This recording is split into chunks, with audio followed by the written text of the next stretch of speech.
It's a pleasure to recap the last 25 years of cancer care and to look back on the history of how all this developed. It was in the early 80s when the pattern of cancer care was changing dramatically. New frontiers that had been pretty stagnant for years now suddenly became emerging over the horizon. And this included the development of new highly specialized and extremely expensive equipment, proliferation of several chemotherapy drugs, prior to which we had a handful of maybe 5 or 6 that were particularly effective, and also doctors who now were able to continue their work focused exclusively on cancer care. And we were the first ones within 100 miles to happen to choose to do that in a community setting. The paradox was that all of this early service was available at the universities, the medical centers, and the metropolitan cities, but paradoxically, most of the cancer patients were actually being cared for in the community. And so we set about to design a way that we could change that. The 2 major hospitals which resided in Erie were the largest within 100 miles, and rather than work in a competitive manner, they chose to work in a collaborative manner, and to do so in conjunction with our physician group, and the combination of those 3 forces allowed us to proceed with our dream. And what we did was to now have the ability to purchase the very high expense equipment that was being developed, that was a great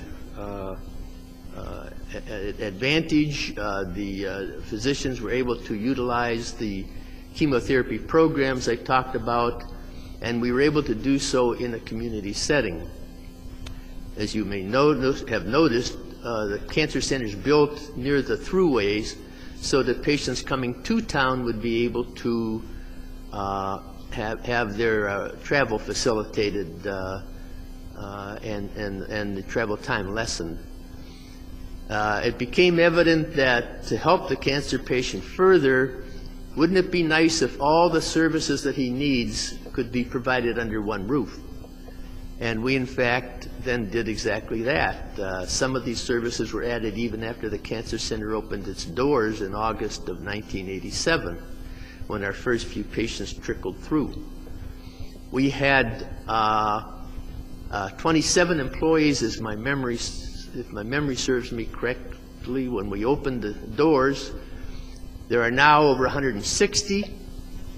There are 300 plus patients coming through those doors every single day, not to mention the families that accompany them.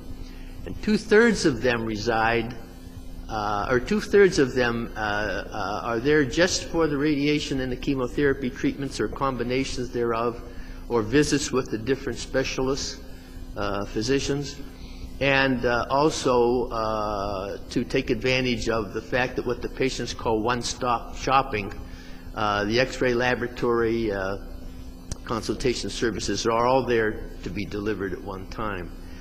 And this has been eminently successful. We are winning the war on cancer. I could stand here and give you a litany of cancers in which I could almost assure you the patient is going to be cured and will do so without any adverse sequelae for the remainder of their functional life. It is in this setting that we've all been very encouraged by the last quarter of a century, but we recognize that to maintain this ranking as one of the finest community cancer centers in the country, that we can't rest on our laurels. We have challenges ahead, and I might add at this point that we have never turned away a patient for lack of ability to pay. That requires efforts to find alternative methods to keep that the case.